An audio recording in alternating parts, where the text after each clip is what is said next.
À vos agendas, les amis. Vous l'avez réclamé, vous l'avez demandé, ça y est, il est là. L'épisode spécial couple. Couple, donc avec non seulement vos deux invités, vos deux autres favoris, mais on a des invités spéciaux qui Tous sont là. ceux que vous avez adorés pendant cette première année. Exactement, donc pour les hommes, nous avons Philippe Simon pour nous compléter. Et pour les dames, nous avons Paola Audrey, Laetitia Ncho et Edith Broubleu. Attention, donc nous avons tous les types de relations et situations qui sont représentées. On va parler de tous les points. Mais surtout, parmi les invités, vous pouvez en faire partie. Ce sera le premier épisode où on aura un public présent pendant qu'on enregistre, qui pourra poser des questions et même passer du temps avec nous après, parce que ce ne sera pas qu'un enregistrement. Ce sera un chill, on va enregistrer, vous poser des questions, on va parler. Vu le nom de nos invités, je pense qu'il y aura du débat. C'est ça. Et puis on va passer un moment, c'est l'occasion pour vous aussi de discuter, d'échanger sur vos projets avec nos guests de qualité. Exactement, donc le lien va être dans la description. Allez-y, si vous voulez participer, c'est payant. C'est quelque chose que la communauté Telegram et ceux qui ont déjà rejoint auront accès gratuitement. Mais si vous voulez participer, vous pouvez être là à Abidjan le 2 septembre. Le 2 septembre pour l'enregistrement. Ouais. C'est ça, c'est la date. Donc rendez-vous très vite parce que ça va partir très vite. Il n'y aura que 30 places.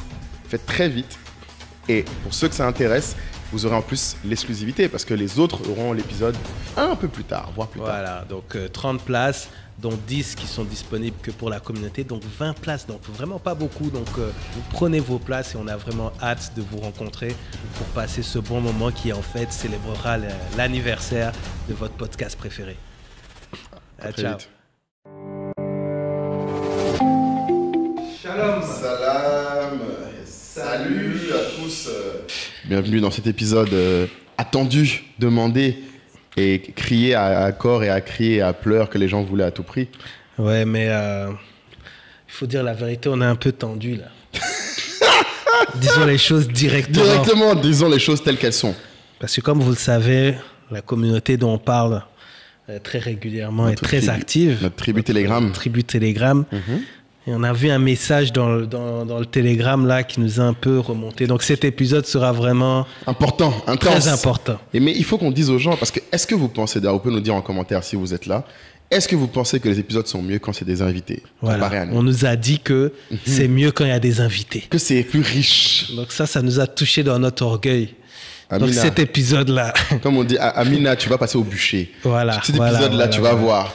Oui, on cite les noms. On donne. Donc, Amina, de Marseille. De Marseille, il faut le dire. C'est ça. Et là, donc les gens, on se lance pour une masterclass.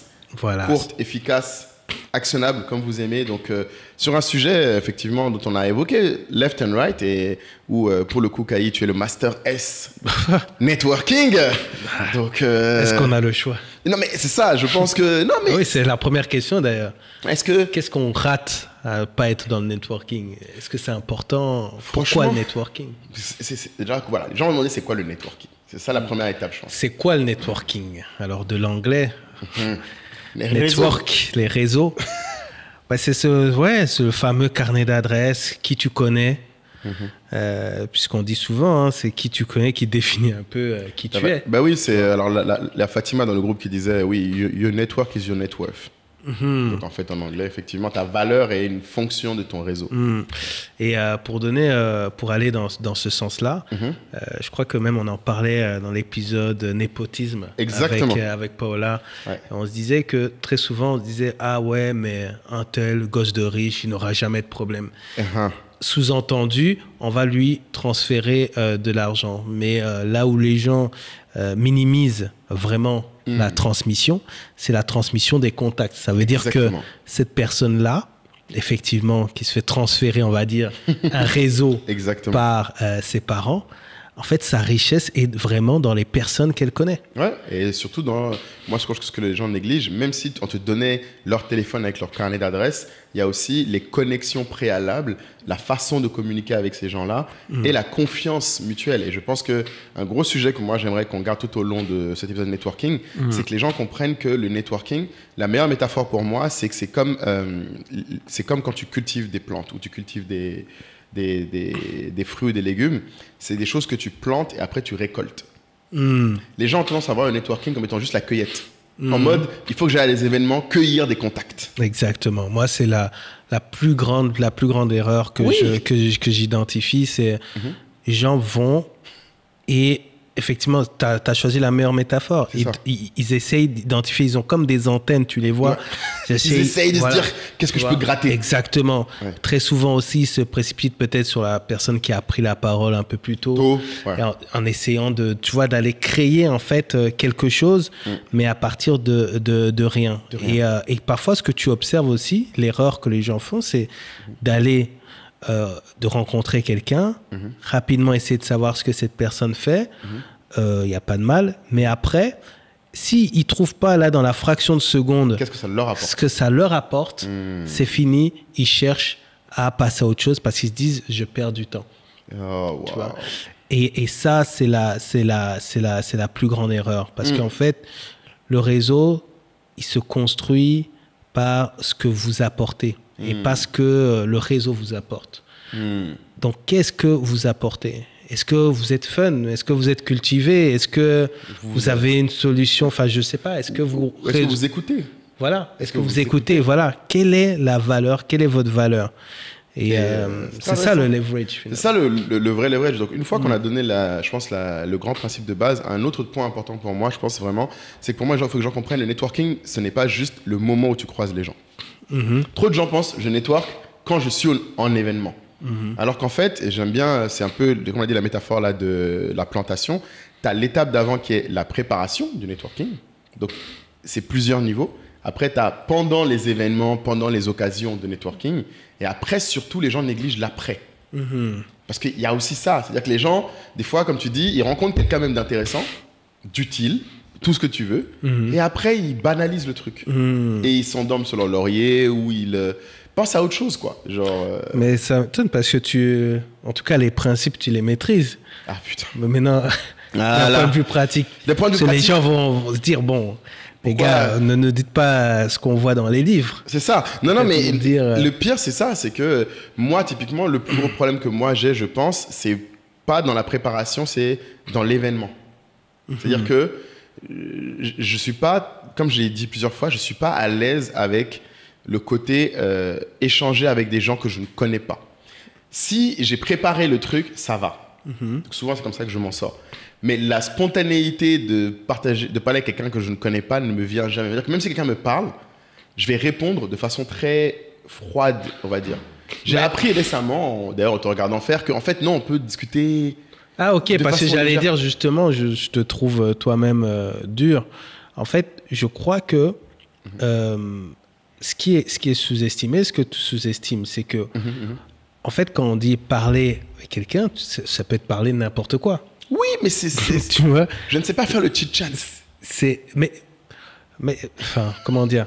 Mais une fois que tu es... En fait, si tu ne peux pas démarrer un small talk, ok, il n'y a pas de souci, c'est vrai que ce n'est pas évident. Mais une fois que c'est lancé, ou que tu es avec des gens qui vont le lancer, là, je ne pense pas que tu aies un souci. Tu vois? Oui, ça va. Si quelqu'un fait le travail... Oui, c'est ça. C'est comme, tu vois, je crois la dernière fois... je crois que c'était à l'événement de Laetitia. Ouais. Donc après, j'ai vu une personne qui, je me suis dit, ce serait intéressant que exactement. vous connectiez. Tu m'as fait une passe D que je vais d'ailleurs essayer d'aller marquer dans quelques heures. et tu vois, et du coup, je me suis dit, je vais créer de la valeur pour ces deux personnes. Ouais. Je pars juste d'un truc très très simple. Je connais les deux, je sais ce qu'ils font. Voilà. Maintenant, quand vous commencez à parler, il se trouve que cette personne est avec d'autres personnes. Tu vois, et cette personne t'explique moi j'étais dans telle société avant, et tu vois, et il suffit que tu vois que du coup t'as rebondi en plus sur le nom de cette société, ça t'a fait voilà. Bref, on échange et il se trouve qu'ils sont avec une troisième personne qui par contre, qu'est-ce que vous faites vous? L'investisseur. Ouais, c'est ça. Tu vois? Exactement, comme par hasard. Et du coup, là, c'est aussi ton monde. Oui, exactement. C'est dans quel fonds, etc., etc. Et là, ça se passe, ouais. Voilà, ça se passe. Mais non, bien sûr, par contre, là où il ne faut pas être lourd, c'est que c'est pas là que je peux vous envoyer un deck, machin, etc. Non, mais ça se fait pas là. Mais moi, je pense que tu vois ce que tu viens de dire là, pour ne pas parler dans les livres, je pense que c'est le moment où il faut que tu te rendes compte aussi. Toi, c'est un peu ta mission de vie, connecter les gens. Genre, moi ton petit nom pour moi, c'est Nokia. Connecting People. Punaise, mais Nokia. Ils en sont où Nokia aujourd'hui? Personne ne sait ça, justement. Mais non, faut me laisser dans Apple. Là. Non, Apple, c'est mieux. Non, mais le Connecting People, je suis sûr qu'on en a parlé, toi et moi, plusieurs fois. Un peu, je pense, pas beaucoup de gens t'ont remarqué, on en a parlé plusieurs fois dans différents épisodes. Je sais que toi, t'es vraiment. Ta mission de vie, c'est vraiment connecter les gens. C'est vraiment le truc que tu fais, genre. Avec passion et qui est genre ce qui te drive au final. Ouais, mais après, c'est vrai que quand tu utilises le terme mission de vue, c'est très très fort. Surtout, je sais venant de toi que c'est un terme très très fort. Ouais. Mais je dois effectivement aller dans ton sens parce que même après réflexion, introspection, ikigai, tout ce que tu veux. Oui, c'est ça. Je me rends compte qu'effectivement, connecter les gens, c'est vraiment quelque chose qui me passionne, qui me... Comment dire? En fait, c'est le truc, vraiment, ça me fait vibrer. C'est pour ça que la communauté qu'on crée avec le podcast, exactement. comme tu le sais, les gens, ils voient peut-être quand on interagit vite fait dans le Telegram où on parle de la communauté. Mais toi, tu le sais, j'étudie même le sujet de la communauté dans le monde, comment ça se passe. Pourquoi une communauté est plus, pourquoi des gens sont plus fédérés dans tel type de communauté que d'autres. Exactement. Et donc, c'est des choses, effectivement, que maintenant, je me rends compte, maintenant que j'ai décidé qu'effectivement, c'est quelque chose de très important pour moi, je me rends compte que c'est presque... c'est aussi une science, en fait. C'est aussi une science. Mais je ne m'en rendais pas compte avant, parce que moi, depuis que je suis tout petit, même quand j'allais à la fac, bon, aussi... si j'ai des amis de la fac qui suivent, tu vois, c'est organisation des soirées, création d'associations, ça a toujours... Mais ma grande question, c'est est-ce que tu as toujours été comme ça? Genre, ton premier événement que tu as organisé, c'était quoi? Genre, est-ce que ça a toujours été naturel pour toi de lancer les trucs? D'organiser? Ouais, mais ouais. Tu dirais... Toujours, pour l'anecdote même, je sais pas si tu sais... tu sais comment Didi a commencé dans le show business? Didi B? Non, P. Diddy. Non, pas du tout. Il a commencé par organiser des soirées. En fait, il organisait des soirées. Oui, il est très fier de ça. Ouais, il fait les meilleures fêtes au monde. Ouais. Et donc, à la fac, on m'appelait même P.K.I. P.K.I? C'était P. Diddy. Sérieux? C'est ça. À la fac déjà? Ouais, parce que mon truc, c'était d'organiser, de rassembler les gens. Mais quand je te dis rassembler, c'est... Enfin, mes colocs, ils voyaient, genre pour faire une liste. Enfin, c'est une passion de faire des listes. Des listes d'invités? Oui. Sérieux? Je fais des listes d'invités, un peu comme ce que Laetitia disait l'autre jour. C'est-à-dire que... t'as des cases, tu te dis telle personne ça irait bien avec voilà, ça. lui, il aime beaucoup rigoler, etc. Et je vais plus loin, j'en parlais à Béré, qui est nouvelle membre... Nouvelle membre de Telegram, fraîchement intégré. Et à Max tout à l'heure. Ouais. Alors... ça peut paraître dingue, tu vois, mais plus qu'on est là-dedans. Même dans mon téléphone, donc j'utilise l'application Google Contact et tu as la possibilité de mettre des libellés. En fait, je me suis rapidement rendu compte, surtout quand j'ai commencé à beaucoup voyager, que mettre... avant, je mettais... comme je voyageais beaucoup, je mettais ton prénom puis ta ville. Ouais, ton pays. Ou ton pays, tu vois. Mais bon, déjà, les gens bougent. Et puis finalement, c'est pas parce que tu vas dans le pays que tu as besoin de la personne. Parfois, tu as besoin de penser à la personne. Donc, j'ai créé carrément des... Tu as des libellés dans tes contacts? Je vois. J'ai des libellés. Le gars a des libellés dans ses contacts. Mais c'est quels sont des libellés, ça? C'est des libellés, en fait, sur... Enfin, attends, qu'est-ce que je peux te montrer? Je vais te dire. Voilà, j'en ai... Libellé j'en ai plein. Donc, le premier, c'est femme. Donc, family. Donc ok, t'as un libellé family. Après, j'ai... capital. Capital, ça veut dire quoi? C'est des gens qui, en termes de levée de fonds, soit qui ont déjà levé des fonds, soit qui travaillent dans des fonds d'investissement, en tout cas qui sont dans le sujet de l'argent. Donc ça, c'est les gens de l'argent. C'est ça. Donc si je clique, ben voilà, j'ai ces gens-là. T'as tous les gens dedans. Voilà, crypto, machin, tout ça, etc. Qui ont ce libellé-là. C'est ça. Ensuite, j'ai un juridique, parce qu'en fait, j'ai regroupé surtout les fonctions, les compétences où j'ai commencé aussi à faire ça parce qu'il y a plein de compétences dont tu as besoin quand tu es entrepreneur. Wow. Et tu es chaque fois perdu quand tu en as besoin, genre j'aurais dit, mais et tu cherches à gauche, à droite, alors que tu connais des gens qui ont des trucs. Ah oui. Tu vois. Mais t'as commencé ça quand ? Et souvent, ça, c'est... bon, je sais plus exactement, mais... je sais plus. En fait, je voudrais que tout le monde, à ce moment de l'histoire, s'arrête. Parce que d'habitude, on est toujours en train de dire que c'est moi qui suis bizarre avec mes testaments à 25 ans. Moi qui suis bizarre avec mes listes Forbes. Mais monsieur... Non, mais après, je me suis aussi rendu compte que, tu vois, les cartes de visite, même mes assistants, tout ça, n'arrivaient pas à suivre. Elles n'ont pas le rythme. Donc, je me dis, tu rencontres quelqu'un, tu lui mets un libellé, tu vois. Mais en gros, c'est ah oui, je suis dans le droit et tout, je mets juridique, mais ça veut pas dire que tu vas le contacter, etc. Mais tu vois, mais par exemple, quelqu'un, je sais pas, gestion de patrimoine, bon, c'est dedans. Bon, un jour où, je sais pas, madame me dit, faudrait qu'on aille voir quand même quelqu'un. Pour notre patrimoine. Mais au lieu de chercher sur Google, je vais d'abord chercher ici. Parce que je vais me dire, oui, tu vois, je connais toi, ton quelqu'un. réseau est vraiment, c'est vraiment ton comme ils disent dans, je sais plus dans quel film, ils disaient toujours, I know a guy. I know a guy, exactement. Toi, ton agenda est toujours, j'ai quelqu'un. Mais tu vois, mais ça nous sert, même en vacances, tu me dis, parfois, ça nous sert, ouais. Donc, fiscalité, Connector, ça c'est un de mes préférés, c'est les gens qui ont l'habitude de mettre des gens en relation. Il y a des gens comme ça. Enfin, tu en connais. Ouais, comme toi, quoi. Genre les gens. Il y a des gens comme ça. Donc, du coup, parfois, quand tu es bloqué. Tu les appelles. Tu sais pas comment trouver quelqu'un. Et en fait, c'est des gens qui aiment ça. Qui aiment mettre des gens en relation, tu vois.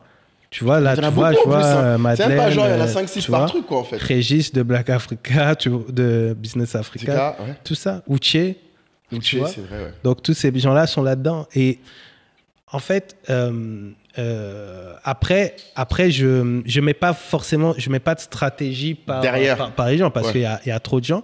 Mais ça permet, en fait, d'aller vite. Et en fait, le message que moi, j'aimerais faire passer, c'est que tous les gens qui disent oui, mais nous qui n'avons pas de réseau, tu vois. Oh non, mais oui. Mais est-ce que tu connais même tout ce que fait même les gens de ta famille? Famille, autour de toi. Tu vois. Exactement, déjà, ouais. C'est déjà être attentif aux gens, en fait. Tu peux pas être un connecteur si tu n'es pas attentif à ce que font les gens. Ça. Et des fois, c'est aussi attentif à ce qu'ils veulent faire. Parce que des fois, ils sont pas forcément dedans, mais ça leur sonne en tête. Tu vois, les connecteurs, comme tu dis, tu peux pas forcément. C'est pas écrit sur leur tête connecteur. Ouais. Mais si tu les écoutes parler, tu vas te rendre compte que oui, ils ont connecté telle personne, ils aiment ça.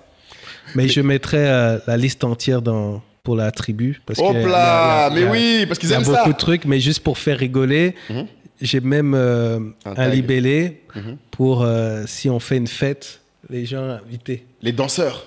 Il y a ceux qui sont fun, ceux qui savent mettre l'ambiance. Ah là là, donc tu as une liste d'ambianceurs. Voilà, il faut aussi des gens qui... tu vois. Non mais, et tu vois ça, pour moi, ce que tu fais là, tu vois, tu es toujours en train de me dire, ah mais oui, c'est comme toi, dont j'automatise, mais là, tu as un système. En fait, tu as un vrai système. Tu vois, toi, tu l'appelles pas comme ça, mais c'est un système. Ton système de libellé, là, c'est un système. C'est une façon de... Et tu vois, c'est aussi pour les gens qui viennent nous voir souvent ou qui nous écoutent, qui se disent, mais je sais pas reconnaître dans quoi je suis fort. Quand tu commences à faire des systèmes que le reste du monde trouve bizarres ou trop techniques à faire ou trop difficiles, parce que pour n'importe qui d'autre, genre pour moi, ce serait du boulot de faire ça. Ouais. Alors que pour toi, c'est juste agréable, c'est plus simple, c'est utile. Et c'est parfois je regarde ça comme sur tes regards Instagram. Exactement. Non mais c'est vrai, c'est vrai. C'est ton truc. Non mais le gars, tu as ton Insta perso, tu as pas besoin d'aller quelque part. Oui, c'est ça. Qu'est-ce qu'il devient, voilà, et tout ça. Et c'est dingue parce que... Mais ce qui est le plus marrant, pour revenir à ce qu'on disait, c'est si tu regardes la manière dont tu rencontres telle ou telle personne, c'est là que c'est le plus fascinant. Tu vois, c'est là que c'est le plus fascinant parce que c'est là qu'il n'y a pas de règles. Il n'y a pas vraiment de règles. Tu vois, ça peut être, tu vois, dans un festival, comme ça peut être, tu vois, mais... Les gens ne voient pas forcément ça. En fait. Ils se disent qu'il faut que j'aille à un événement dans un cadre pro. Voilà, exactement. Pas forcément, c'est vrai. Mais une question que j'ai vraiment qui m'insiste, j'avoue, ça me perturbe, mais là, j'arrête pas de repenser à même ton fils. J'ai l'impression qu'il est comme ça aussi. Hein? Mais il a même pas 2 ans. J'ai l'impression, mais je sais pas, Lui aussi, il aime genre... Ah oui, c'est-à-dire aller vers les... Oui, genre réunir les gens, de s'attraper. Je sais pas, genre quand tu étais petit, tu étais comme ça aussi. Enfin, je sais pas en fait. Est-ce que genre c'est un truc que tu as développé? Est-ce que c'est un truc que tu as... Ou est-ce que genre en fait c'est juste un moment, c'était fun pour toi donc tu le fais? C'est vraiment, je me demande parce que... Alors moi j'ai un truc, c'est que j'ai beaucoup déménagé. Oui, tu m'as dit, ouais, t'as beaucoup voyagé. Donc j'ai beaucoup changé d'école.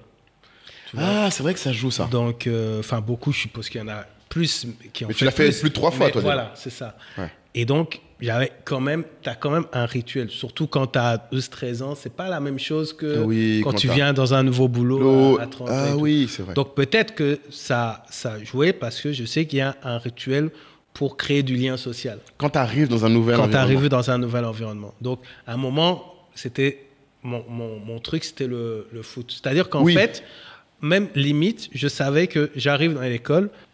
Ouais, tu savais quand tu arrives. Que le sport, je sais que le premier cours de sport, c'est jamais la première semaine, c'est vers la 3e semaine. Ça m'est déjà arrivé où les 3 premières semaines, je parle pas à grand monde parce que je sais qu'il y aura le foot. Tu savais que c'était ton moment. Voilà. Ah bon, le numéro 10, c'est là où tu sais que ça se passe. Et puis après, les liens se font créer, etc. Tu vois. Donc en fait, tu essaies de repérer ce genre de choses. Après, donc tu avais déjà ta passion du foot, te servait déjà pour te connecter aux gens. Oui, mais en fait, moi, c'est la plus grande chose que je reconnais au foot, que je trouve extraordinaire. Enfin, on en parle, on en rigole, etc. Ouais. Mais tu vas dans n'importe quel pays du monde, il y a des gens qui tu réseautes avec un ballon, en fait. Tu vois ? C'est beau. Tu jettes un ballon et puis voilà. Et vous n'êtes même pas obligé de parler la même langue. J'avoue. Tu vois ? Et ça, c'est vrai qu'il n'y a pas beaucoup de trucs comme ça. Mais non, mais je te dis, c'est ça. Bon, on va pas faire de la philosophie sur le non, foot, mais tu vois... C'est pour que les gens qui nous écoutent se disent, il faut trouver ton truc aussi comme ça. Regarde, un des outils les plus puissants de networking, c'est les loges dans les grands stades de foot. Oui, dans les grands stades de foot, il paraît que c'est un truc. Parc des Princes et tout ça, les entreprises, ils louent à l'année. Oui, pour être sûr que... Bah oui, ils invitent leurs clients, etc. et tout. Stade de France, etc. Tu vois.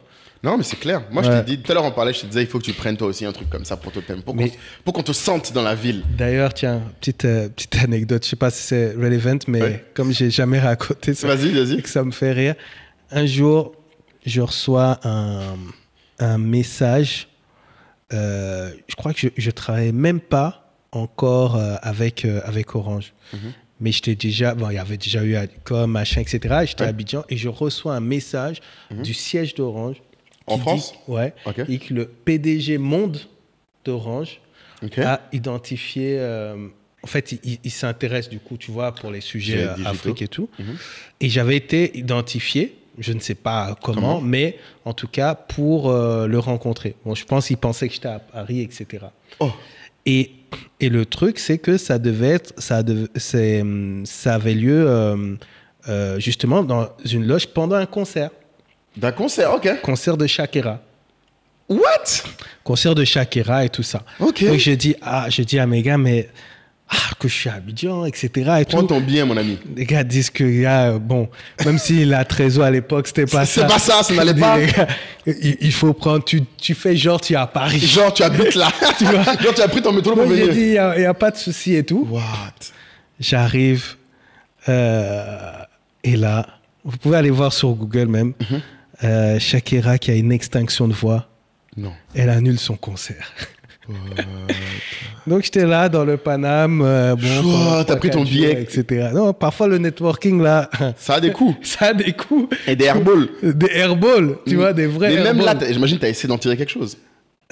Oui, j'ai été voir quand même au siège le gars qui avait organisé ça pour le patron. Voilà, ouais. Donc voilà, ça m'avait permis de voir son environnement de travail, etc. Mais j'ai pas pu du coup connecter avec le PDG. Avec le PDG. Mais j'ai quand même tiré une leçon, je crois que je t'en avais déjà parlé, c'est que le networking, c'est aussi, moi ce que ça m'a inspiré, ce que font les grands patrons, c'est qu'ils créent un environnement d'échange. Oui, il faut qu'il y ait des cadres où les choses se passent. C'est ça. Tu crées un environnement, je sais pas, tu que ça soit des dîners, t'organises des sortes, comme tu dis, au foot, t'amènes toujours des gens. Exactement. Nous, les premiers clients de Totem, on faisait ce qu'on appelait ça apéro digital. Apéro digital, ouais. Tu vois, faut relancer. À la pépinière. Mais oui, tu faut vois, relancer. Bon, maintenant, on fait Adicom, on est un peu... Mais, tu vois, c'était ça. Ouais. Ah, petit bissap, biscuit, machin, etc. On discute. Tac, les stagiaires appelaient, des potentiels clients qui viennent. Venaient pour une petite conférence et tu apportes de la valeur, tu apportes de la valeur. Et c'est ça la partie qui manque aux gens. C'est la partie à apporter de la valeur. Mais on reviendra toujours à ça. Mais c'est ça qui est très intéressant et je pense que juste avant qu'on arrive là-dessus, est-ce qu'on a bien... Parce que je veux aussi qu'on parle vraiment bien aux gens. Parce que toi, il y a un truc que toi, tu sous-estimes parce que c'est peut-être plus naturel pour toi et mes trucs, c'est pour moi la préparation. En fait, tu vois, tout à l'heure, tu as donné l'anecdote en disant on a croisé un DG au Manjaro, enfin en passant quelque part, etc. Même reconnaître les gens, moi, ça me demande du travail parce que je sais pas qui ressemble à quoi. Ça, c'est dur. Tu vois ce que je veux dire ou pas? Non, ça c'est dur. Après, quand tu connais, Mais c'est un boulot que tu as fait, en fait. Oui, mais c'est un boulot que si tu fais... Tu vois, il y a des profils de networkers. Oui, il y a des profils. On dit... c'est Patrick Bet-David qui disait ça. T'as le séducteur, t'as le détective... Mais il faut qu'on trouve ça pour mettre ça comme lien aux gens, c'est génial. Ouais. Le séducteur, le détective. Ouais, en fait, il utilise des termes pour expliquer. Comment tu peux networker. Voilà, comment tu fais pour networker. T'as celui aussi, tu vois, de façon indirecte, c'est-à-dire que tu connais une personne qui connaît la personne, et tu te valorises tellement que la personne va parler de toi. Enfin, bref, il y a toute une méthode. Ah, intéressant ça. Après, bon, c'est vrai que moi, j'ai vu après les histoires techniques, mais c'est un truc, moi, qui effectivement, j'ai la chance, c'est plutôt naturel. Mais pour reconnaître les gens, ça c'est très dur. Et tu sais que même les grands politiciens, ils ont toujours des chiefs of staff qui sont à côté d'eux. Pour leur dire, et ça, qui leur dit toujours ça c'est tel. Et parfois, dit comme je fais ça. Ouais, t'as besoin de ça, normal. C'est-à-dire que je dis à Béré, tu vois, si je fais ça, c'est que je sais pas c'est qui, ou je sais plus, etc. Tu vois. Tu me dis. Tu peux être perdu. Mais ça vient aussi du fait que je ne veux pas, entre guillemets, décevoir une personne. C'est-à-dire que si on s'est déjà rencontré, il faut que tu réussisses à le... C'est ça. Moi, j'ai la chance d'avoir une mémoire, ça aide. Mais tu l'as travaillé, c'est pareil. Arrête avec la chance, mon ami. Tu as travaillé ça. Tu n'étais pas né comme ça. En fait, on n'est pas sur l'épisode chance. C'est l'épisode combien? L'épisode chance, je crois que c'était, je ne sais même plus c'était lequel sur on a les chances. Mais on a dit, la chance, c'est quand l'opportunité rencontre la préparation. Et tu es préparé. En fait, toi, tu es quelqu'un qui met des efforts là-dessus. C'est comme... On ne peut pas parler de networking, je pense, sans parler du livre Comment se faire des amis en français. Tu sais, how to make friends and influence people de Dale Carnegie. Donc on le mettra aussi dans les références. Et pour moi, le livre qui m'a tout appris en networking. J'en ai beaucoup entendu. Et moi, il m'a tout appris. Et c'est notamment là, il parlait, l'anecdote qui m'avait marqué, c'est qu'il disait que ce que faisait Lincoln chaque jour avant de se coucher, il notait les prénoms des gens qu'il a rencontrés dans la journée. Mais tu sais que Bill Clinton a fait ça aussi pareil. Exactement, Bill Clinton aussi a fait pareil. Parce qu'en fait, sa première était que quand tu écris les noms, tu t'en souviens. Et il faisait ça de façon à ce que quand il revoit une fois la personne, il disait il faisait des notes après aux gens. En disant vous m'aviez dit que votre fils avait 5 ans, maintenant il doit avoir l'âge d'aller à l'école, tenez un cahier pour lui. Il faisait des gestes comme ça aux gens pour entretenir leur réseau qui faisait que les gens avaient l'impression d'être vus. Parce que dans le livre, je pense qu'il est très important à comprendre, et c'est vrai dans le networking encore plus, que moi j'ai eu beaucoup de mal à faire, mais qui m'a forcé à faire attention, c'est il n'y a pas un mot plus important pour un être humain que son propre nom. Le prénom de quelqu'un, il n'y a rien, aucun mot sur Terre peut lui faire le même effet que son prénom. Ça, c'est vrai qu'on en avait parlé et je trouvais que tu étais très attentif à ça. Moi, les prénoms, C'est-à-dire que... dit, mais comment tu te souviens Et tu m'avais dit qu'effectivement, tu avais fait un gros travail là-dessus. De ouf. Je ne suis pas très bon pour, une fois qu'on est quelque part, mais si jamais on a une discussion, je vais te faire répéter 2 ou 3 fois ton prénom. Et normalement, je m'en souviendrai toujours. Parce que ça change tout pour les gens. Et même si, j'ai réalisé un truc, ce qu'il dit dans le livre, c'est vrai, même si tu as oublié, le simple fait que tu fasses répéter à quelqu'un son prénom et que tu le dises, ça lui fait plaisir. Ouais. Juste ça. Les gens vont peut-être des fois trouver que je suis sympathique juste parce que je leur ai demandé de me redonner leur prénom. Alors que t'es pas sympa du tout. Particulièrement, non. C'est connu. Mais et je pense que dans la préparation, ça fait partie de la préparation. Je pense que, justement, quand on reprend la métaphore, encore une fois, de cultiver le networking, quand la culture, il y a une chose qui est importante pour moi, c'est que tu as préparé le sol. Et le sol à préparer, c'est toi. Tu peux pas aller dans un networking si tu n'es pas quelqu'un qui fait l'effort de te mettre dans les conditions pour payer attention aux gens, pour apporter de la valeur. C'est comme tu disais, il y a le détective. Moi, je suis sûr que dans ton truc de Patrick de David, je suis le détective. C'est-à-dire que moi, avant chaque événement, moi, je prépare. C'est-à-dire, j'ai ma cheat sheet. Mais même tes investisseurs, ça fait un gros travail de recherche. Les gens ont qu'à regarder des épisodes qu'on a fait sur les Jack Ma et tout. C'est un gros travail de harcèlement et de recherche. Ça, c'est mon style. Mais du coup, il y a aussi la préparation de qui tu es. C'est-à-dire que quand tu vas à un événement, il faut toujours te dire qu'est-ce que je peux apporter aux gens qui y sont. Exactement. Qu'est-ce que moi, je peux apporter comme utilité? Est-ce que je peux donner un exemple? Que je peux faire une intro? Et la préparation, c'est beaucoup d'efforts constants. Tu vois, moi, avant de travailler, par exemple, moi, je me suis dit, à cette époque, je me souviens, j'étais en mode, je vais retenir les prénoms des gens. Et c'était un exercice. Bon, je suis pas arrivé, je noter tous les soirs. Mais il faut se dire, qu'est-ce que je peux faire pour être quelqu'un d'intéressant? Et quelqu'un d'utile. Juste pour aller totalement dans ton sens, moi, maintenant, mon choix, est-ce que je vais à un événement ou pas? C'est, en tout cas pour networker, c'est si j'ai pas le temps de le préparer, j'y vais pas. C'est très important, mais oui. Ou alors, si je vais, je sais que je vais, et puis je rentre. Tu vois, mais là, effectivement, tu vois, des gros événements comme même Africa CEO Forum, ou la tu vas, tu es perdu, tu vois. Non, mais c'est énormissime. Et justement, pour revenir sur Africa CEO Forum, c'est un très bon exemple. D'ailleurs, je voulais en parler dans cet épisode, j'avais oublié. Un autre truc qui est important dans la préparation, c'est que ce que tu fais avant détermine beaucoup aussi ce que tu arrives à l'événement. Par exemple, l'Africa CEO Forum, je l'ai fait 3 fois. Et 3 fois, j'étais speaker. Mais j'ai eu des expériences complètement différentes parce que je n'étais pas préparé pareil. La première fois, j'y suis allé, comme tu disais, fleur au fusil. On m'a dit juste faire ton speech. J'ai fait mon speech et je suis sorti, basiquement. Ça m'a servi à rien. Je disais, c'est pourri comme événement, il n'y a personne d'intéressant. La deuxième fois, l'avantage, c'est que ma boîte était plus développée, donc je connaissais plus de gens et plus d'autres CEO déjà. J'avais déjà rencontré d'autres CEO de start-up. Donc là, au moins, je savais quel autre CEO de start-up je voulais voir. D'accord. Donc ça, c'était déjà... Là, l'événement, j'étais en mode, c'était cool. Un petit peu préparé, quelques rendez-vous. Quelques rendez-vous. Je me suis dit, c'est cool, j'ai vu des gens que je vois pas souvent. Des potes du Nigeria, qui, eux, m'ont présenté des gens dont j'ai entendu parler, j'ai jamais pu les croiser. Et là, le dernier CEO Forum, et en grosse partie, grâce à Entrepreneur South Africa, ça n'avait rien à voir. C'est-à-dire que j'étais même... Déjà, cette fois, j'étais pas speaker. On m'a juste invité. J'étais venu pour des rendez-vous encore précis. Bon, tu peux le dire, les gens t'arrêtaient pour te parler du podcast. C'est exactement ça. J'étais choqué. En fait, à un moment, j'étais en mode, mais c'est sérieux cette histoire, en fait. Nous, on faisait ça juste pour Non, mais j'étais choqué parce que, en plus, c'est pas des petits gens. Quand tu as le dirigeant de, je sais pas, Yango Pay, qui te dit, j'ai entendu parler de ton podcast, c'est toi, Moulay. Je fais, mais wesh, dans quel coup, en fait? Genre, qu'est-ce qui t'a envoyé écouter ça? Et ça, c'est de la préparation. Parce qu'en fait, quelque part, les gens ne comprennent pas, mais ça veut dire que ce que tu fais avant même les événements détermine si aux événements, tu es utile. En fait, c'est ça. C'est ce que tu fais, qui tu es, qui tu es comme personne, au-delà de professionnel. C'est-à-dire qu'en gros, si tu es cultivé, par exemple, forcément, tes conversations seront plus intéressantes. Il n'y a rien à faire. Tu vois? Et surtout, si tu écoutes. Moi, je dis souvent, les gens ont tendance à... Oui, la culture, c'est comme la confiture. Moins tu en as, plus tu étales. Et les gens ont tendance à vouloir en avoir trop. Alors qu'en fait, un bon networker, c'est quelqu'un qui écoute. Exactement.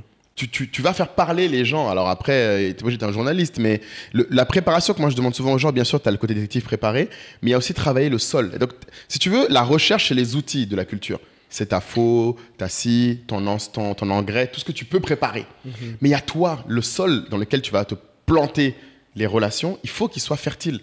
Il faut que tu sois quelqu'un, et là je pense que l'autre concept qui est très important pour les gens, je pense dans le networking à garder, c'est le concept de la banque des faveurs dont tu as parlé Laetitia dans l'épisode, qui vient de Paulo Coelho, et qui est très très bien illustré, je trouve, dans Suits.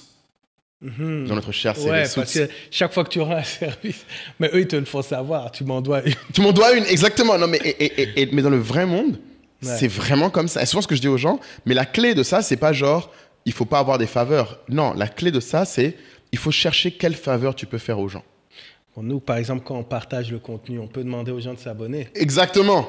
La faveur du jour, les gens, quand même, c'est gratuit. En plus, on vous demande rien. Lâchez un abonnement, c'est très important. Un like. c'est pas mauvais ce qu'on raconte. La cloche, tout ça. La cloche, tout ça. Et je pense que même ce qu'on vient de dire sur quel type de networker vous êtes ou ce que vous pensez que vous pourriez faire. Mais vraiment, moi, j'insiste sur le truc que j'ai souvent aux gens, c'est avant même l'événement, en fait. Il faut que tu sois en mode... Un truc comme que tu viens de dire. Quelqu'un qui demain vient me dire, par exemple, mon rêve, c'est que Kay Lumumba me coach. Tu vois. Moi, je vais lui dire, mais tu lui as offert un match de foot.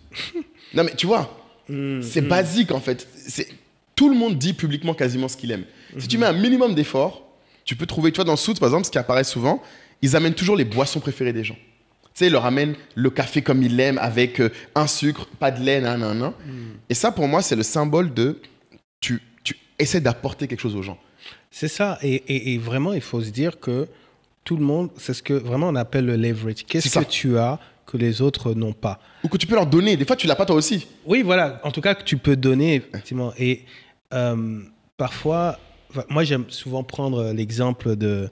Tu vois, si tu es une grosse célébrité je sais pas, de foot, tu es Didier Drogba. Ouais. Je pense que Drogba, quand il est face à un annonceur... Oui. Bon, la négociation, tu vois, je pense qu'il a assez de poids, tu vois. C'est-à-dire qu'en gros, c'est difficile pour l'annonceur, on va dire, de négocier, on va dire, le tarif, puisque finalement, en termes de leverage de popularité, la célébrité, la star, là en l'occurrence Drogba, a quand même du poids, tu vois. Donc, forcément, nous, on se dit, le leverage, popularité de cette personne trop élevé, ça sert même à rien que je lui écrive, etc. Il n'a pas besoin de moi. Mais peut-être que cette personne, qui est une célébrité du foot, de la musique, de peu importe, qui peut être Burna Boy, qui peut être Cristiano, qui tu veux, mais peut-être que cette personne est intéressée par quelqu'un qui s'y connaît en levée de fonds. Exactement. Peut-être que c'est un sujet qu'il travaille en ce moment. Levée de fonds, en tech, en digital, en décoration. Exactement. Tu vois, ça peut être basique. Peu importe. Donc, c'est de dire, écoutez, si vous avez ce besoin-là, je suis là. Ou alors, même, comme tu dis, donner. Exactement. J'ai appris que votre neveu se mariait. Vraiment.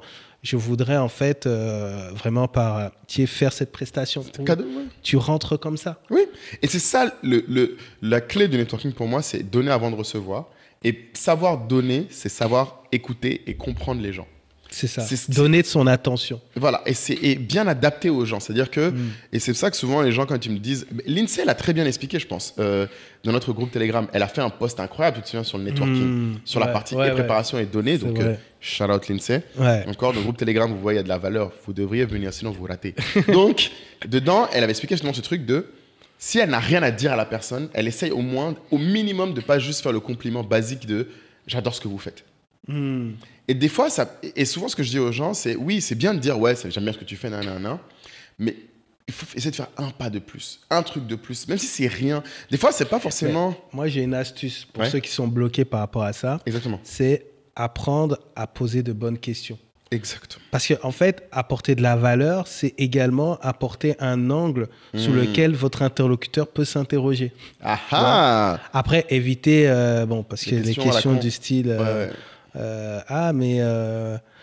Comme moi, quand j'avais le média, pourquoi vous ne faites pas en anglais? Mais tu sais que c'est intéressant parce que tu sais ce que tu dis là, ça fait le lien avec un autre truc dont tu as parlé dans le groupe Telegram. Je ne sais pas si tu te souviens de l'article que j'ai partagé de Paul Graham sur How to do great work. Donc, un article exceptionnel sur comment faire du bon travail. Et dedans, il explique qu'en fait, ce qui fait que les gens posent des questions plus ou moins originales, c'est leur propre originalité qui est une fonction de leur curiosité. En fait, les gens, parce qu'ils vont te dire, mais Kay, comment je pose une bonne question? Qu'est-ce qui est une question intelligente? C'est vrai. Et une question, en fait, originale, souvent, ce que je dis aux gens, c'est pas juste une question que personne n'a posée. Parce que les gens réfléchissent comme ça en mode, qu'est-ce que personne ne demande? C'est pas ça. C'est qu'est-ce que quelqu'un qui est assez passionné par le sujet sait intimement être quelque chose d'important, mais que les autres négligent. Et c'est ce qui fait des bonnes questions. Et des fois, ça veut dire qu'il faut passer du temps. En fait, pour moi, c'est ça que ça veut dire. C'est que tu peux pas dire, je vais poser une question à Kay sur le digital que personne ne lui pose. Enfin, tu vois, c'est venir se dire, mon challenge, c'est ça. Ça veut dire qu'il faut que tu passes du temps sur le digital. C'est ça. Ou à défaut, que tu demandes à Kay, et c'est souvent ce que je dis aux gens, dans le livre Comment se faire des amis, là, dans le Métra, il a un autre conseil où il dit, juste demandez aux gens ce que vous pouvez faire pour eux. Vous seriez surpris des choses qu'ils peuvent faire. Ça, c'est un très bon point. Moi, je reçois beaucoup de messages où les gens, je sens qu'ils ne savent pas comment aborder un sujet ou quoi. Donc, ça commence bonjour, puis il n'y a rien, puis truc. Puis après, ils t'écrivent un truc, un long message, mais dans le message, il n'y a pas de question et tout. Donc, effectivement, moi, maintenant, c'est qu'est-ce que je peux faire pour vous? Simple. Qu'est-ce que je peux faire pour vous? Et soyez clair. De manière claire. Et comme ça, je peux dire oui ou non, etc. Et dans l'autre sens, quelqu'un qui veut, bon, là, c'est pas dans le networking, on peut parler, bon, on en a déjà évoqué un peu avant, comment tu abordes quelqu'un, notamment de connu, ou dont tu veux. Typiquement, ne dites pas aux gens, je veux prendre un café avec vous, je veux discuter avec vous, ou pire. Ah ouais, non. Ça, c'est le truc fou que les gens arrêtent. Mais ils le font tous. Non. Ou venir dire, je veux t'inviter à un événement. Ou à un truc out of nowhere. En fait, mais les gens font tout ça. Hein. Mais oui, toujours. On pourrait faire un call, on pourrait faire truc, mais il faut. Tu sais que j'ai envie de lancer un truc, là, Kaï. Il faut que tu me dises. Les gens, dites-nous en commentaire si vous êtes chaud. J'ai envie qu'on fasse. On commente nos DM. Qu'on prenne les DM des gens, on met pas leur tête, on met pas leur nom, mais qu'on dise comment nous on aurait écrit le DM. Comment nous on aurait abordé les gens. Parce qu'en fait, des fois, ce qu'ils veulent, même eux-mêmes, comment ils le formulent, ils se tirent une balle dans le pied. Parce qu'on pourrait dire oui, mais ils mettent par exemple des textes tellement longs pour rien dire, ou la question, tu sais même pas c'est laquelle au milieu, que tu finis par dire non, parce que juste t'as pas le temps. Et encore, nous, on est cool parce qu'on lit les trucs, mais on se dit s'ils essayent de toucher les gens plus haut niveau, ils vont même pas arriver là. C'est compliqué. Dites-nous en commentaire si ça vous intéresse, si vous voulez qu'on fasse une section les DM, genre on vous montre les DM et on essaie de retravailler les DM. Parce que pour moi, c'est là où tu vois vraiment, la clé normalement, c'est, il y a plein d'en plus de conversations. Tu commences par dire qui tu es et pourquoi on devrait t'écouter. Ou pourquoi on devrait lire ce que tu dis. Ensuite, tu fais une demande claire. Une phrase claire avec sujet, verbe, complément. Pas de virgule, de trois phrases, sujet, verbe, complément. C'est ça une phrase avec une question. Et après, tu peux compléter en donnant des raisons additionnelles à la personne pourquoi elle devrait le faire. Et c'est tout. Ça, c'est la base, la structure de base de comment on approche quelqu'un. Après, bien sûr, il y a plein de variantes autour. Mais l'idéal, effectivement, c'est toujours ce que les gens ont du mal à faire et je trouve qui, moi, me tue dans le networking, c'est juste mettez-vous à la place des gens, en fait. Et surtout, se mettre à la place des gens, on en a parlé dans l'épisode de... J'avoue qu'on en parle beaucoup dans cet épisode de... on a parlé de quand j'ai rencontré Jack Ma et les autres. Plus vous allez essayer d'avoir des gens importants, moins ils auront de temps et plus l'argent sera moins important pour eux. Il y a plein de gens qui viennent me voir en me disant « Ah, est-ce que tu peux prendre 1 heure pour un café ?» Et je crois que je leur dis « Mais je peux près te donner même de l'argent que te donner du temps, en fait. » Parce que je peux le créer, l'argent, je peux faire quelque chose, mais mon temps, je ne peux pas te le donner. Tout temps que je te donne, c'est un temps que je ne passe pas à faire quelque chose d'autre. Qui, au-delà de me ramener de l'argent, Inch'Allah, peut ramener autre chose. Donc, et c'est vrai que je ne sais pas si toi, tu as des exemples de gens. Moi, là, il n'y a pas longtemps, j'ai eu un exemple. Mais tu sais, je t'ai dit que là, ces temps-ci, en plus, j'ai beaucoup pensé à toi parce que j'ai fait beaucoup d'efforts sur mon networking quand j'étais en voyage, là, entre la Guadeloupe, les États-Unis. Ah oui, et d'ailleurs, tu me disais, ouais, il faut qu'on en parle. Ah, gars, tu m'as appris des choses, hein, vraiment. En fait... ok, dans ce sens-là. Je croyais que justement, t'avais déconné des Non, en trucs. fait, ce qui est intéressant, c'est que j'ai réussi... Ce que j'ai du mal à faire, moi, c'est pendant l'événement, à chit-chatter de tout et de rien. Et en fait, maintenant que je t'ai vu le faire 1 ou 2 fois, j'avoue, il y a un truc que j'ai compris, en fait, c'est effectivement ce que tu dis. C'est tu n'as pas besoin de trouver un lien entre ce que la personne dit et ce que tu fais. Moi, j'avais besoin avant de trouver un lien. J'avais besoin d'avoir, en fait, une sensation de contrôle, de savoir où la discussion allait aller. Mais en fait, parce que là, j'étais en networking, par exemple, je suis allé à un événement, on parlait de la Miami Swim Week ou des choses comme ça, où je connaissais personne, à part tonton Abiola, qui lui est un champion du networking. Oui. Lui, il est arrivé, ça claquait des bises là, c'était là, papa, mon ami, on dit quoi, long time, bro. Et moi, personne ne savait qui j'étais, Et en fait, je me suis rendu compte que, en vrai, si je me mets dans un mode, et c'est très intéressant, si je me mets dans un mode, j'aimerais que quelqu'un m'apprenne quelque chose aujourd'hui, quel que soit le truc.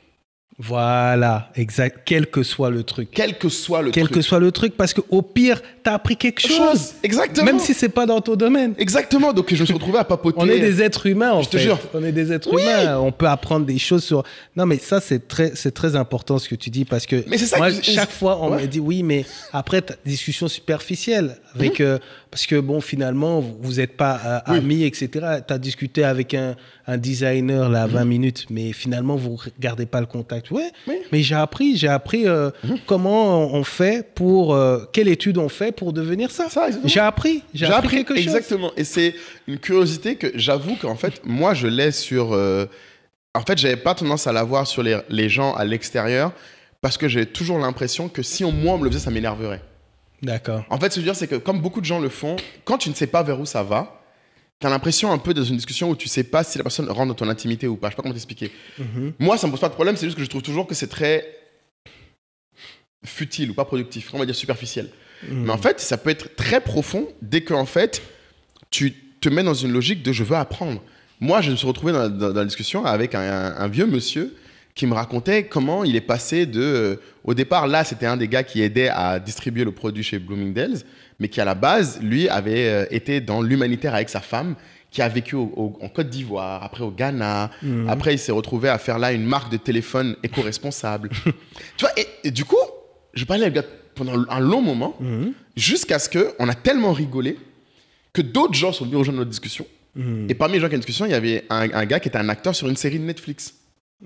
Tu vois, et du coup, tu t'es tu dis, ah, mais c'est comment être acteur? En fait, et tu es en mode. Oui. Parce que tu te demandes vraiment, mais c'est comment être acteur? C'est comment être acteur de Netflix? C'est comment? Est-ce que, genre, vraiment, vos tournages, c'est l'horreur? Est-ce que c'est mieux d'être Netflix? En fait, c'est vraiment.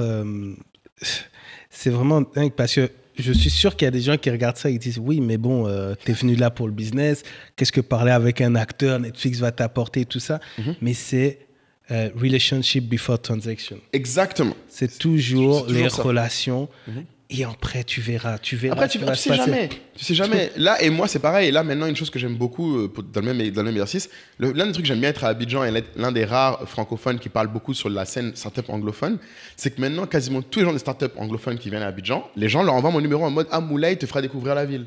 Même si je ne suis pas un guide. Hein, parce que je dis souvent, je dis « Mais vous n'avez pas choisi le meilleur gars ». Mais j'apprécie parce que tu rencontres des gens, des fois, tu ne sais pas à quoi ça sert aujourd'hui. Mais ce que moi, j'aime bien faire, par exemple, régulièrement, les gens qui viennent, moi, j'ai un petit package, je leur dis, vous voulez créer une boîte, voici le notaire à qui parler. Vous voulez aller à une banque, voici le conseiller clientèle à qui parler. Parce que tu leur donnes quelque chose. Tu n'as rien à gagner, toi, tout de suite. Moi, ces gens-là, peut-être, je ne les reverrai jamais. Mais sûrement un jour, là, j'ai une banque, j'ai un crédit avec eux. Ce gars-là, si demain, je l'appelle et je lui dis, hey, moi, je suis dans la merde au Nigeria, j'ai besoin de trouver un gars là-bas, ils vont me débrouiller ça en 2-2. Mais tu ne peux pas essayer de calculer tout de suite quel va être le moment où tu as besoin. On ne sait pas. Non, tu peux pas. Tu peux pas. Mais il faut donner. Et c'est ce que moi, un de mes grands kiffs, c'est trouver des boulots aux gens. Quand je rencontre des gens que je trouve être bons, ça me préoccupe vraiment. Je me dis, est-ce qu'il n'y a pas quelqu'un que je connais qui... Parce que je sais à quel point les gens bons... Et tu sais, en plus, même toi, tu as vu, moi, souvent... Je te dis, ah, mais telle personne, vas-y, va postuler là, Et j'aime bien ça parce que, pas parce que je me dis, c'est bien que les gens me doivent leur boulot, c'est même pas ça. C'est juste, je suis content quand je me dis, j'ai servi à ça au moins. Et ça se trouve, demain, quand j'aurai le problème, quelqu'un va me donner quelqu'un aussi dans le même problème. Bien sûr. Parce que c'est ça le plus important. Moi, on en a parlé dans plusieurs entrepreneurs avec ses amis. Le succès numéro 1, c'est toujours ton entourage. Mais par extension, c'est aussi les gens avec qui tu collabores. Et ces gens-là vont aussi être les gens qui vont te servir quelque part, comme tu disais, d'opportunités. Des fois, il y a des choses qui vont venir, ça ne va pas être des gens tout proches de toi.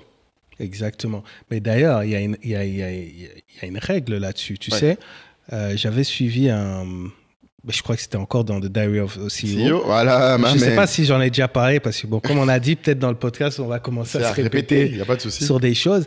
Mais c'était ce gars, je crois qu'il est dans le matchmaking. Oui. Et celui qui est le truc d'Oprah.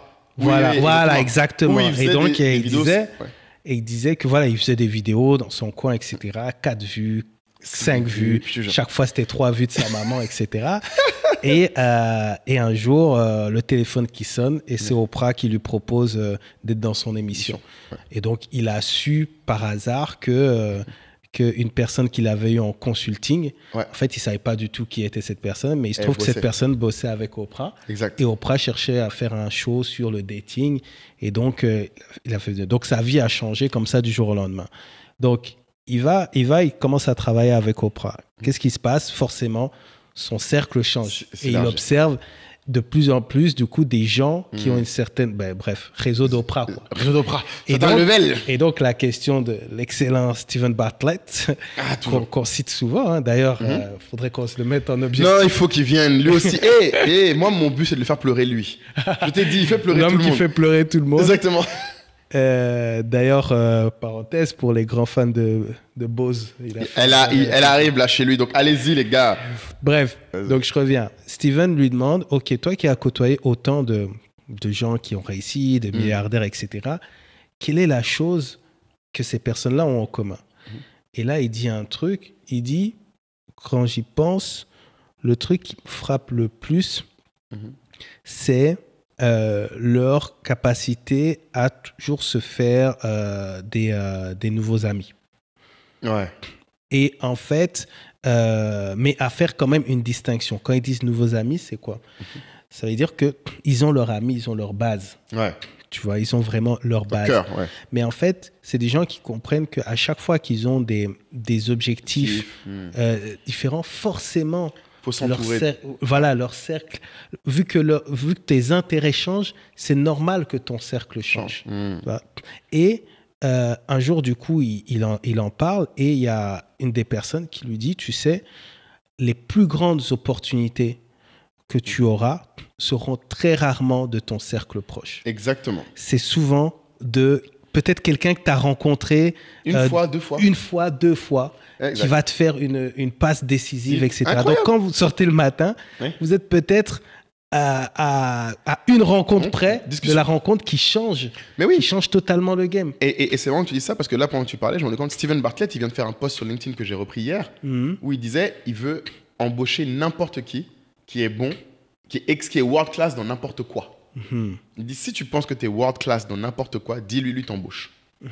Et ça, c'est un de mes rêves, en fait, d'arriver à ça. Parce qu'en fait, c'est quand tu réalises à quel point les gens, quel que soit l'endroit d'où ils viennent, quand ils sont excellents, c'est toujours utile d'avoir une relation avec eux. Et c'est marrant parce que Shopify fait la même chose. Bon, je parle beaucoup de Shopify et les gens savent maintenant que c'est la startup qui me vend du rêve le plus, je pense. Eux, ils ont une page de recrutement pour les gens d'exception. Ils disent, si tu as été un athlète, un champion, quel que soit le truc, dans n'importe quoi, ils t'embauchent. Ils ne savent pas dans quel métier tu vas faire chez eux, mais tu vas venir. Et ça te crée en fait une émulation.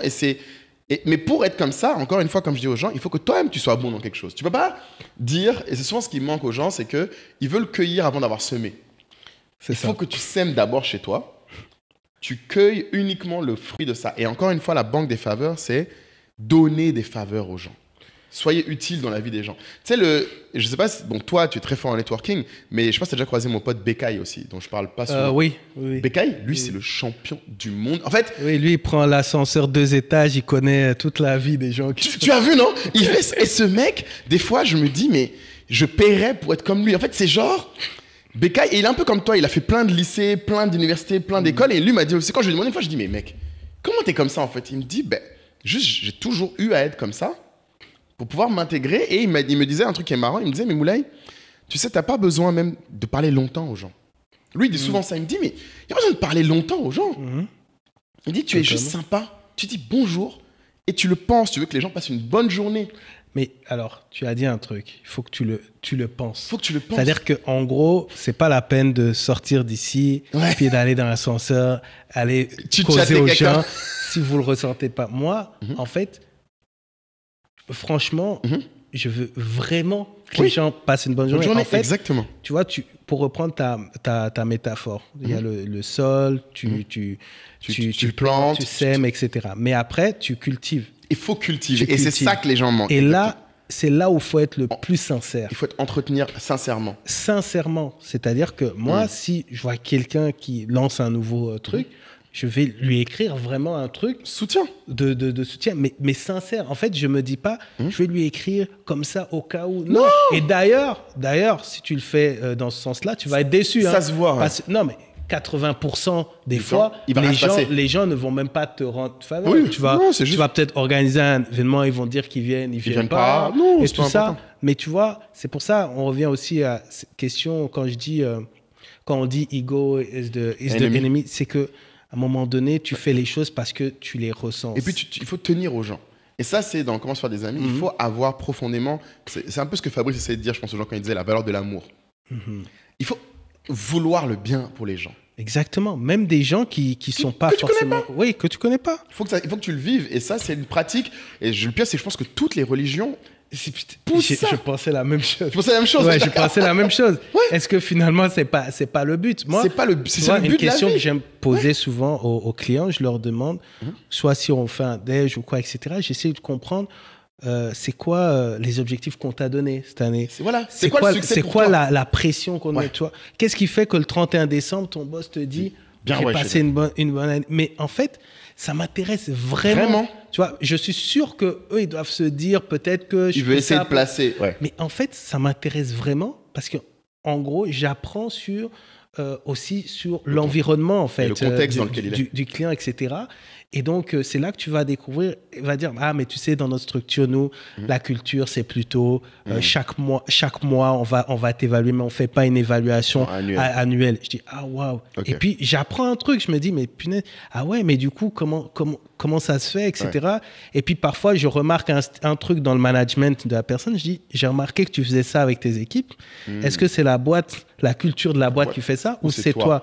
Et il dit, un peu des deux. Et quand on dit, voilà, les questions intéressantes, elles sont intéressantes parce qu'elles m'intéressent vraiment. Vraiment, exactement. Et on rentre dans une discussion où lui-même, en tant que manager, il dit que c'est intéressant. Et là, tu rebondis en disant, justement, moi, je lis un livre en ce moment qui dit ça. Exactement. Et vous pouvez passer un déjeuner comme ça, sans avoir à dire, tu sais, je voudrais te vendre tel truc. C'est juste peut-être au dessert, il va dire, bon, refaisons un point formel. Et plus tard. Plus tard. Et c'est intéressant parce que tu vois, tu te souviens la formule, l'équation de confiance là, que j'avais postée sur LinkedIn de McKinsey? Non, rappelle-moi. Il y a une équation de la confiance où on disait que la confiance, c'est la somme de si les gens sont convaincus que... Tu fais de plus en plus de pubs pour ton LinkedIn. Là. C'est important. Moulay Talk, LinkedIn. Mais si les gens peuvent venir, on travaille. Il faut 100 jours, un post tous les jours. Il faut m'aider. Je suis à la moitié d'ailleurs. Mais on va pas tarder. Mais du coup, ce qui est intéressant, c'est qu'il disait, il y a une notion dedans. Donc, au pire, je remettrai le lien du post LinkedIn et les gens iront voir.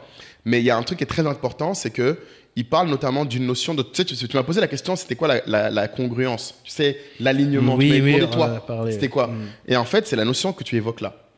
Il faut que la personne, au-delà du fait que les gens te disent que tu es fiable. Ça, c'est un truc important aussi. Quand tu veux créer du networking, il faut que tu sois fiable. C'est pour ça que je dis souvent, cultiver, c'est important. Si après un déjeuner, tu dis à quelqu'un, je t'envoie un document, tu l'envoies. Exactement. Tu dis à quelqu'un, je te présente quelqu'un, tu présentes. Ouais. Si tu deviens le gars qui, à chaque fois qu'on te voit, tu dis ouais, je vais faire, et puis on ne te voit pas, bien sûr qu'après, tu n'as pas de réseau. Le jour où tu appelles la personne, oui, elle ne va pas te calculer. Ou, encore une fois, il y a l'honnêteté. À quel point la personne a l'impression que tu es honnête et transparente avec elle. C'est ce que Laetitia disait dans l'épisode où elle disait, quand elle appelle les gens, elle disait excuse-moi, mon appel est intéressé. Tu vois, il n'y a pas de chit-chat bizarre où c'est malaisant. Elle te dit non, j'appelle pour ça. Mais la dernière chose, qui est donc le dénominateur dont tu parlais, c'est il faut que la personne, pour te faire confiance, soit convaincue que vos intérêts soient alignés. Que vous ne soyez pas, en fait, quelqu'un essaie de bénéficier de l'autre au détriment de l'autre. Mais tu sais, ça, c'est très dur dans le métier dans lequel on est, nous. Bien sûr. Parce qu'en fait, on est, donc, tu vois, agence de communication digitale, tu as le client. Et en fait, par définition, je ne sais pas si c'est dans leur formation, mais la plupart clients se mettent dans un... Comment dire? Dans une confrontation. Ouais.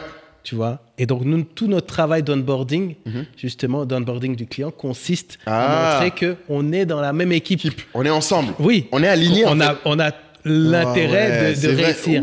Tu vois? Mais non, je comprends que quand ça va mal, il nous jette sous le bus auprès de sa direction, qui est fou.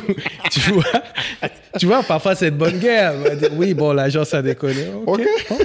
Tu vois, c'est ça. Parce qu'au day-to-day, vous êtes ensemble. Vous êtes ensemble dans la course. Il n'y a pas de souci. Mais, il y a ce truc. Il faut effectivement des intérêts alignés. Je pense que c'est important. C'est très important. Donc, je vous mettrai ce lien. Il faut vraiment qu'on le rappelle dans les sources, qu'on le mette ça. Mais surtout, le point important aussi, ce que je voulais dire, c'est que pour conclure sur cultiver, en fait, les habitudes... pour cultiver, au-delà d'être fiable, d'être honnête, d'être sincère dans le fait que tu t'intéresses aux gens, il faut avoir les intérêts alignés. Et le seul moyen d'y arriver, bon, ça, je vais encore citer Stephen R. Covey, tout le monde va dire que je parle que de ce livre, mais il y a un truc dont il dit qui est très vrai. Il dit tu peux pas avoir des habitudes ponctuelles.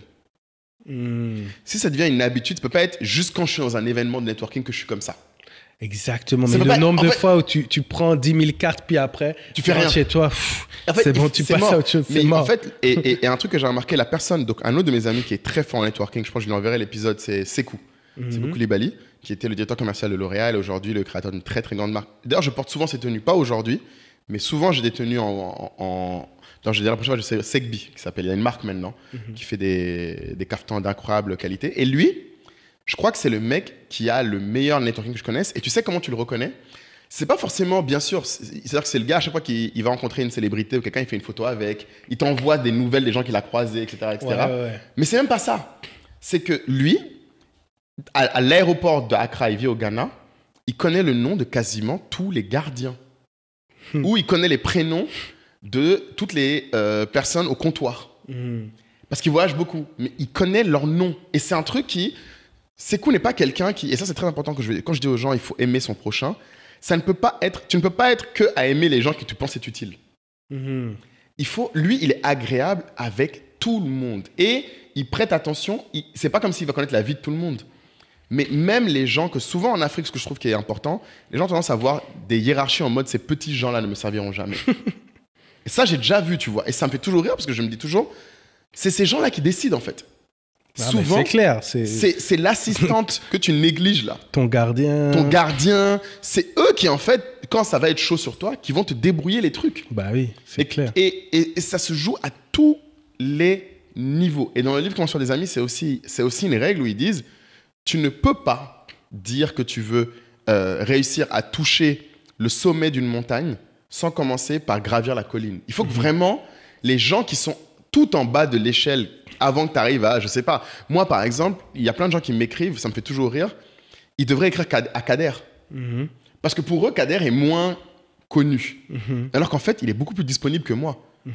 Et encore pire, mes employés, personne ne leur écrit jamais. Alors que si un de mes employés venait me dire, telle personne veut te parler, il y a quasiment 100% de chances que je donne. Carrément, moi, le nombre d'événements, même de conférences que j'ai faites parce que quelqu'un de mon équipe dit il y a mon ami là, avec qui j'ai fait les cours, là, il dit que ça. Exactement. Puis je dis, j'ai pas vu le mail, laisse-moi voir et tout. Exactement. Je dis, ok, bon, dis-lui que c'est bon. Mais tu vois, mais parfois, les gens, il y a aussi ce paradigme-là qui circule aussi. Vaut mieux parler qu'au boss. Tu vois. Ridicule. Donc, déjà, il faut pouvoir se le permettre. C'est ça, faut le toucher. Je comprends qu'Obama dise moi, je parle qu'à Macron en France. Exactement, non, mais... tu vois, mais c'est vraiment ça. Mais même pour toucher ces gens-là, il faut que tu aies du lobby, en fait. Il faut que tu aies des avocats en interne. Vouloir toucher, plus la personne est haute, plus son temps est précieux. Mais d'ailleurs, alors... C'est pas exact ça, mais moi j'ai dans ma fameuse liste. Dans tes libellés là. J'ai un libellé qui s'appelle Insiders. Insiders. Ouais. Insiders. Non mais Insiders c'est plus des gens qui sont extrêmement calés par un sujet ou par un environnement. Je sais pas lequel, mais tu vois, par exemple, quelqu'un qui sont vraiment extrêmement très très pointus sur un truc, qui peuvent te sortir des stats dessus et tout ça. Ça sert, hein. Parfois ça sert. Moi je suis curieux de savoir, la question que tu veux savoir c'est quel libellé moi j'ai dans ton truc là, ça là, t'as l'air curieux. Tiens, on va dire ça dans le groupe. Exactement. Quel libellé moi-même j'ai là-bas. Mais donc du coup, non mais, je pense qu'on a fait un peu le tour sur le networking. Je pense que... moi je voulais juste rajouter un truc, parce qu'on parle networking, mais on parle de notre communauté, de un. Bien sûr. Et de deux, je dois rendre... en fait, à César, ce qui appartient à César, tu m'as demandé d'où ça venait. Et un jour, je crois que j'en ai parlé avec mon petit frère. Amaury, mais oui. Non, il me disait, mais en fait, notre mère a toujours été comme ça. Ah bon? Oui. C'est-à-dire qu'en fait, ma mère, quand on est dans le train, en fait, c'est limite, c'est gênant pour nous. C'est-à-dire que elle va les gens comme vous, là, vous mettez les gens dans l'embarras. Elle va vous parler nous mettez mal à l'aise en mode vous parlez aux gens à côté, à droite, on est là, derrière. Mais elle va créer une conversation avec la personne à côté, forcément. Ou tu vois, elle te dit, elle va te dire un truc, mais tu sais bien que c'est pas pour toi. Genre, elle dit, je je sais pas, non, mais tu sais, le train, d'habitude, il fait pas ce chemin-là, etc. Mais tu vois, elle parle pas à toi. Elle est en train de faire une ouverture. Exactement. Donc, c'est toujours, et ce truc, et puis, carte de visite, etc. Donc, peut-être aussi qu'il y a... Tu l'as vu faire. Ouais, il y a ce truc... Ah, mais faut le dire, parce que j'allais dire, oui, ça tombe pas de nulle part quand même. Ouais. Il y a toujours eu ce truc. Et puis, il y a toujours, chaque fois, dit un tel, appelle un tel. Oui, pour des nouvelles. Ah, mon père aussi est comme ça, mais moi, je peux pas. Mais après, bon, moi, j'étais bon élève, je le faisais. Donc après, ça devient naturel. Ah, toi, t'as commencé comme ça, et après, ça devient naturel. N'oublie pas, tu vois, c'est la nif de ton père, tu vois. Des trucs ça, et après, en fait, au final, peut-être que... Tu l'as pris, ça devient une habitude. Ça devient, habitude, parce que, en fait, tu te rends compte, je me suis rendu compte très rapidement que ça faisait plaisir aux gens, en fait. Oui, le coût est bas par rapport au plaisir que ça apporte aux gens. C'est ça, mais moi, ça m'arrive d'envoyer des messages à... Enfin, moi, si je parle à quelqu'un qui peut parler depuis 10 ans. Oui, c'est possible. On peut causer, mais tu vas croire qu'on s'est vu hier, en fait. tu vas croire qu'on s'est vu hier. Exact. Tu vois, mais parce que ponctuellement, après, ça, c'est aussi la mémoire qui joue. Je vais voir une situation qui me fait penser à un truc, et tu le je envoie tout de suite. Mais d'ailleurs, j'ai un peu arrêté parce que parfois, ça crée des conversations et quand tu n'as pas le temps, tu vois. Ouais, il faut le faire au moment où tu as le temps, sinon c'est un peu galère. C'est ça. Mais c'est vrai, hein, tu vois, et c'est comme shout-out le travail des gens, tu n'as pas besoin d'espérer un truc en retour. Par exemple, là, j'aime beaucoup ce que fait Edith avec Kessia, là, son nouveau média. Et je lui ai dit, parce que grâce à elle, je cherchais un salon de thé l'autre jour, je me suis rappelé, enfin, quelqu'un a fait un top 10 des salons de thé d'Abidjan. Donc pour la Cannes, ils ont fait un top 10 de plein de trucs à voir, donc allez-y. Tu vois, ça coûte rien de faire un shout-out. J'ai demandé, Edith, c'est quoi Kessia? Elle a dit, je reviendrai m'asseoir sur le divan. Ah bon? Elle va venir expliquer, mais oui, Edith, il faut revenir, on t'attend. Mais clairement, il faut qu'elle l'explique parce que je trouve que c'est super intéressant. Et ça, c'est des trucs, tu vois, moi, par exemple, comme tu as dit, quand j'ai vu l'article et que je l'ai utilisé quand je suis allé dans le truc, j'ai pris la photo à l'endroit et j'ai envoyé à Edith en mode, je suis venu grâce à ton article. Ça m'a donné envie de venir à cet endroit. Ça coûte rien. Ça coûte rien. Ça ne me coûte pas grand-chose. Mais tu vois, elle sent que son travail sert. C'est ça. Et tu n'attends rien en retour. Oui. Rien en retour. Mais c'est vrai, par contre, c'est vrai, on doit le dire, que le fait que j'ai fait ça fait que ce sera peut-être plus simple pour toi dans 3 mois si tu as besoin d'un contact d'Edith, de lui demander. Et elle sera aussi dans une bonne vibe pour te le donner, peut-être, tu vois. Donc, c'est ça. Et comme je dis souvent, les gens, c'est vraiment, il faut vraiment le voir comme un champ à cultiver. Il ne faut pas attendre quand tu as besoin de récolter pour chercher à ce moment-là où est-ce que je peux choper ça. Il faut juste cultiver ton champ, cultiver ton réseau. C'est ça qu'on dit, hein, cultiver son réseau, l'entretenir. Et encore une fois, moi, je veux vraiment que les gens se rendent compte, c'est à tous les niveaux et à tous les moments. Ce n'est pas en mode... parce que j'imagine que plein de gens ont vu cet épisode et pensaient qu'ils allaient venir en mode « Comment on fait quand on va à tel événement pour closer ?» Non. C'est vraiment partout. Tu vois, je repense à un truc. J'étais au festival Modeur Africa Festival. Ah oui. En décembre dernier. Et donc, on attend les artistes, peu importe, tu te balades dans le truc. Et là, je rencontre une fille qui suivait le podcast. Et qui me dit, là, je sais que dans la com, moi, je fais de la 3D. J'ai mon agence, j'ai dit, ok, génial et tout. Bien. Bam, je note dans mon truc. Tu as mis quel libellé là-bas? Ça, c'était en décembre. Je ne sais plus quel libellé. Après, je suis sûr que tu as mis Insider. Février, on a un gros projet pour une marque de luxe. Et on doit conceptualiser un truc 3D. Et il se trouve que le prestat se plante totalement, etc. Tu vois. Et il fallait rendre le truc et tout. Et donc, ça me revient parce que, en fait, après, mon équipe est habituée, quand ils n'arrivent pas à trouver qui que ce soit, ils t'appellent. Il doit connaître. On va demander au boss, là, il a le réseau. Et en fait, en vrai, je ne connais pas, mais il se trouve que il y a juste 3 semaines, j'ai croisé cette personne, tu vois. Bien. Et donc, contact, j'ai dit, écoute, on a un truc pour toi, c'est un peu chance, etc. Est-ce que tu relèves le défi? Elle a dit, ouais, carrément. Wow. Et on a fait ce deal. Mais l'histoire derrière, c'est plus, où est-ce que ça a commencé? À Mover Festival, quand tu passais par là. j'étais en short, t-shirt, etc. C'est pas un truc où je me suis levé le matin, je dis je vais networker aujourd'hui. Je vais trouver des contacts. Tu vois, je vais trouver des contacts. Aujourd'hui, j'ai mes cartes de visite. Vite, c'est parti. Faut vider ça. Tu farottes les cartes. Il y a des gens, même avant de te parler, ils te donnent. Ils te jettent la carte. Mais non, mais. C'est pour ça que moi, maintenant, j'ai des cartes juste numériques. Hein. Il faut scanner ma carte, tu me rends ma carte. Et puis, je reviens.